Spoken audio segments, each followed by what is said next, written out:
boys and girls. Today is Friday. It's April 3rd, and so a shortcut way would be to say 4/3/20 or 2020. That's a shortcut. If you're writing in a journal, you could use the shortcut way if you'd like. Thanks so much for all of your texts and emails, for the answers. You all got it right. Those of you that sent it to me, yay. So yes, 91 is greater than 19. Remember to try that, to look at the number in its ones and its tens. 30 is greater than 29. 52 is greater than 25. 36 is greater than 46. It's actually 10 more. 9 is less than 19, or you could say 19 is greater than 9. And 59 is greater than 57. So thank you, and thank you for making up some of your own. I will add a few of those next week. When we meet next week, I'll put some of the problems up that some kids have asked me to put up. Okay, so we'll look forward to those. Today, I decided that I would not read from Dragon Masters, and we'll take a little break, and I am going to read a nonfiction book. I'm not going to read the whole book, just a few facts from it, and it is called Born in the Wild. I wore my kind of Born in the Wild outfit today to go along with the book. Beautiful baby giraffe and his mama, and it's called Baby Mammals and Their Parents. So mammals are animals that have warm blood, and they have hair or fur. They feed their babies milk. Their babies aren't born in an egg. They aren't born in a nest. They're born alive. We are mammals. People are mammals. So it's called Born in the Wild. And I just want to remind you, because we are reading a nonfiction book, remember what the SSDA taught us of how to get super smart about nonfiction topics. First, remember, we take a sneak peek and we kind of look at a few pages, look at the title page, look at the title, look at the author, the cover. We stop and study each page. We're going to practice a little bit of that today. We'll chat a little bit about the book. I'm going to try to make my voice sound smooth and lively, like I'm scooping up the words. I don't want to sound like a robot, so I'll try to read it with some pizzazz. And then we're not going to get into all of this today. This is a little bit of a deeper dive that we can take into the book, and we can do that another time. But we will take a sneaky peek. Okay, so we did do that. We looked at the title, Born in the Wild, Baby Mammals and Their Parents. We chatted a little bit about what a mammal is. The author is Lita Judge. I'm not sure if I said that. So let's take a little sneaky peek as we go through. We'll look at some of these animals, see what we might notice, really investigate the illustrations, and then we'll go back and do some reading, really study that. I've seen this in my backyard. The deer. Remember, you can make connections while you're taking a sneaky peek. See where you may have seen some of these animals before. I see a polar bear. Oh, and I wonder if that's the giraffe, baby and mother from the front cover. Oh goodness, I wonder what's happening here. They look like they're looking up at their mommy. Okay. A couple more pages. Oh, and there's there are those bears again. I wonder what is going on there. And some wolves. Oh, this wolf looks like he's howling. I know that wolves howl. This is an interesting animal. Looks a lot like a llama. I wonder if that's what it is. Okay, so let's go ahead and read. Called Born in the Wild by Lita Judge. It says, a baby is born. And a lot of babies, when they're first born, they can get up and start walking right away. It's amazing. That is a fawn, a baby fawn. A polar bear.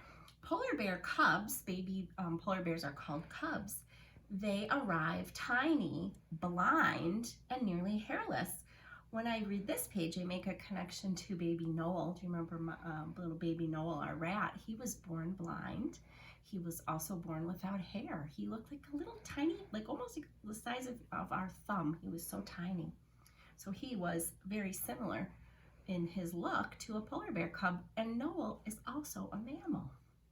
They may grow to weigh over 900 pounds, but at birth they are no bigger than squirrels. So imagine that little baby polar bear starts off about the size of a squirrel. The cubs stay asleep and stay warm against their mother's fur. In a few months, they'll be big enough to explore the world outside their den. And remember, we had talked about this before. Bears live in a den, the inside of a cave, a nice warm cave. Other babies look like little adults and are ready to run, just like this giraffe and just like that fawn. A giraffe calf is born in open country where lions prowl. Prowl means to kind of pounce around looking for food, because lions are predators. After some shaky stumbles, the giraffe will wobble to her feet, and within hours, she may need to sprint from danger. What do you think that danger could be? We just read about a little evidence, and what we just read would be the lion kind of prowling around. That could be, he could be looking for something to eat. The baby is hungry. I was wondering what was happening there. They're kind of looking up at their mama, two little bears. All mammals begin nursing on their mother's milk, and we talked a little bit about that. That's something special about mammals. Grizzly bear cubs, so grizzly bears have cubs just like polar bears. A grizzly bear cub will nurse with their mama for several months before they start eating grasses, berries, insects, and a little meat. But they won't be weaned from their mother's milk for about 2 to 3 years. So baby cubs are a lot like human babies too. Human babies drink only milk in the very beginning, and then they learn to eat cereal and fruits and vegetables.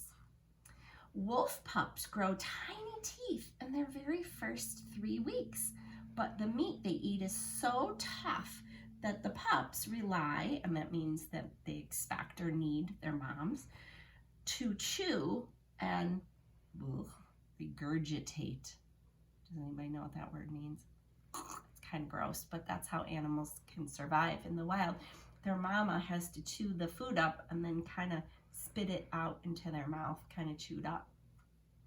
Within 2 months, the pups will have adult teeth and can eat meat brought back to the den. That is pretty neat. That's pretty fast. They grow up pretty fast. And a 2-week, now I thought this was a llama, but it has an interesting name. Guanaco. Must be a type of llama. A guanaco calf begins to eat a little grass, and over the next few months, she will depend less and less on her mother's milk until she is weaned entirely. And weaned means they no longer need to drink their mother's milk. They can eat regular food. And we're going to stop there, but I just want to remind you that when you are being super smart about nonfiction topics and you're doing some of your independent reading at home, remember to try some of these things that I know we learned about. Really stop and study each page. You can learn so much by just looking at pictures.